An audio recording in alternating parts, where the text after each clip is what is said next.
नमस्कार दोस्तों, मैं राजकुमार मौर्य प्रखर इंडिया यूट्यूब मंच पे आपका स्वागत है।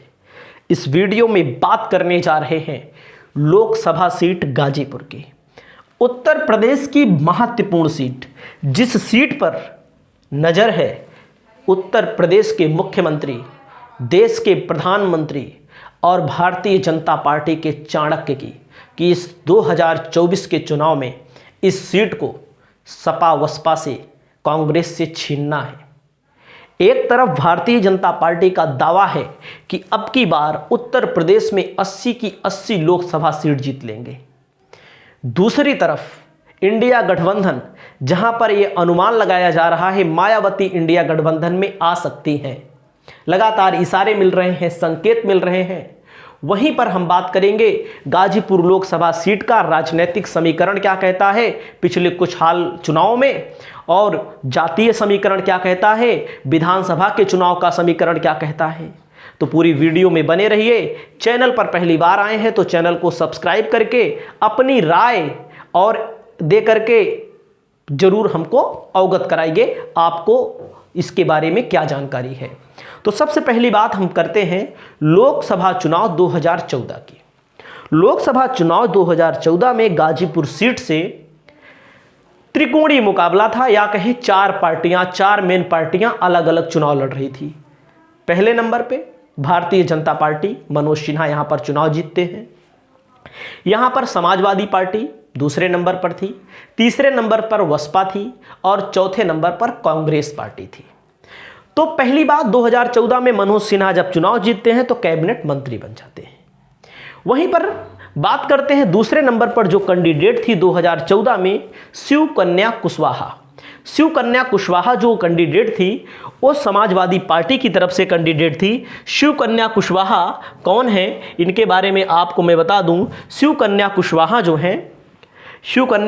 जो हैं बाबू सिंह कुशवाहा की पत्नी। 2014 की बात करते हैं, मनोज सिन्हा को 3,06,929 वोट मिलते हैं।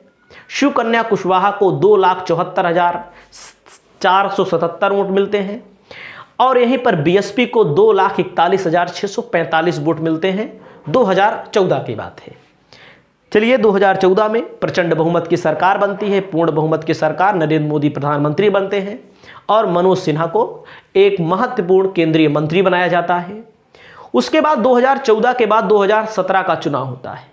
2017 का जब चुनाव होता है तो यहाँ से एक नाम उभरता है उत्तर प्रदेश में। जब भारतीय जनता पार्टी प्रचंड बहुमत की सरकार बनाती है तो यहाँ पर एक नाम उभरता है।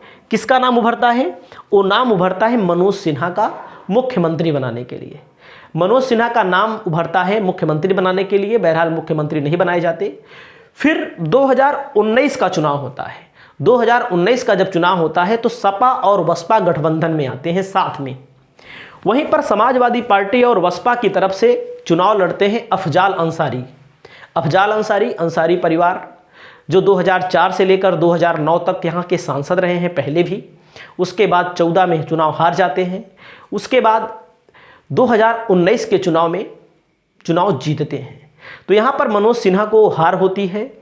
जब हार होती है मनोज सिन्हा को, तो मनोज सिन्हा वर्तमान में 2019 के बाद वर्तमान में कश्मीर के उपराज्यपाल भी बनाए जाते हैं। उसके बाद बात करते हैं यहाँ पर जो जातीय समीकरण है। जातीय समीकरण यहाँ पर सबसे ज़्यादा यादव हैं। कहाँ पर? गाजीपुर में। यादव के बाद मुस्लिम मतदाता हैं, मुस्लिम के बाद दलित मतदाता हैं। जो मुस्लिम मतदाता हैं, कुल आबादी का आधे से ज़्यादा, आधा % मुस्लिम आबादी है यहाँ पर। कुशवाहा की जो संख्या है 2.5 लाख है। इसी कुशवाहा की जनसंख्या को देख करके बाबू सिंह कुशवाहा की पत्नी को समाजवादी पार्टी ने 2014 में चुनाव लड़ाया। 38,000 वोटों से चुनावी हार हो जाती है। उसके बाद बात करते हैं बिंद हैं 1,50,000, राजपूत हैं 1,75,000 के करीब, वैश्य 1 लाख के करीब हैं। अब हम बात करते हैं लोकसभा चुनाव हो गया। 2022 में विधानसभा चुनाव होता है। 2022 में जब विधानसभा चुनाव होता है तो गाजीपुर लोकसभा में 5 सीटें आती हैं और इस गाजीपुर सीट पर राजभर की दावेदारी भी बनती है, जो इस समय भारतीय जनता पार्टी के साथ है। राजभर का वोट गाजीपुर सीट पर बड़े पैमाने पर है। जैसे आप समझ सकते हैं, राजभर अखिलेश यादव के साथ गठबंधन में रहते हैं 2022 में। तो जखनिया सीट है जहां से यस बीएसपी त्रिवेणी राम चुनाव लड़ते हैं और वहां पर चुनाव जीत जाते हैं। सैदपुर से अमित भारती सपा से चुनाव लड़ते हैं, चुनाव जीत जाते हैं। गाजीपुर सीट से जयकिशन चुनाव लड़ते हैं, समाजवादी पार्टी से जीत जाते हैं। जंगीपुर विधानसभा सीट से चुनाव लड़ते हैं वीरेंद्र यादव, एसपी से चुनाव जीत जाते हैं। जमानिया सीट से चुनाव लड़ते हैं ओपी राजभर, खुद चुनाव जीत जाते हैं। अब बात करते हैं 2024 का जो रणभेरी बच चुकी है।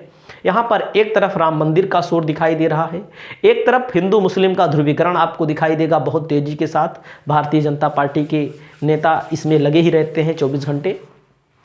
तो 2024 में क्या होगा? 2024 में समाजवादी पार्टी के प्रत्याशी के तौर पे अफजाल अंसारी चुनावी मैदान में कूद सकते हैं, क्योंकि ये सीट जो है अफजाल अंसारी की बेटी के भी हाल फिलहाल में शादी हुई थी, जहां पूरा का पूरा समाजवादी परिवार, समाजवादी कुनबा पूरा का पूरा वहां पहुंचा था। उसके अलावा ये चर्चा लगाई जा रही है बहुजन समाज पार्टी और समाजवादी पार्टी कांग्रेस का गठबंधन हो सकता है। समाजवादी पार्टी और कांग्रेस का तो गठबंधन है ही, बसपा को भी लाने की पूरी तैयारी हो रही है।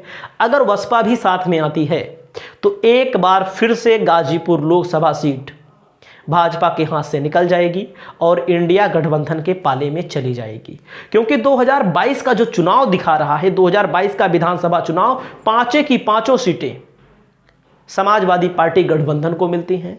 ओपी राजभर भले उस साइड चले गए हैं, लेकिन समाजवादी पार्टी और बसपा और कांग्रेस का बहुत बड़ा वोट बैंक है, जहां पर भारतीय जनता पार्टी की ओर से किसी कुशवाहा को भी चुनाव लड़ाया जा सकता है, किसी राजपूत को भी चुनाव लड़ाया जा सकता है, किसी वैश्य या बिंदु को भी चुनाव लड़ाया जा सकता है। ज़्यादातर चांसेस हैं, हो सकता है मनोज सिन्हा फिर चुनाव लड़े, या हो सकता है किसी कुशवाहा को वहां पर सेट करने की कोशिश हो। आपकी क्या राय है? अपनी राय कमेंट बॉक्स में आप दर्ज करिए। हम आपके लिए बहुत सारे ऐसे आंकड़े लेकर आएंगे जो आपको जानकारी देंगे, और आप अखिलेश और मायावती के गठबंधन के बारे में क्या सहमत हैं, कितना आपकी राय है, क्या गठबंधन होना चाहिए कि नहीं होना चाहिए, गठबंधन होता है तो फायदा होगा कि नहीं होगा। आप अपने यहाँ के हाल को भी हमारे कमेंट बॉक्स में दर्ज करिए।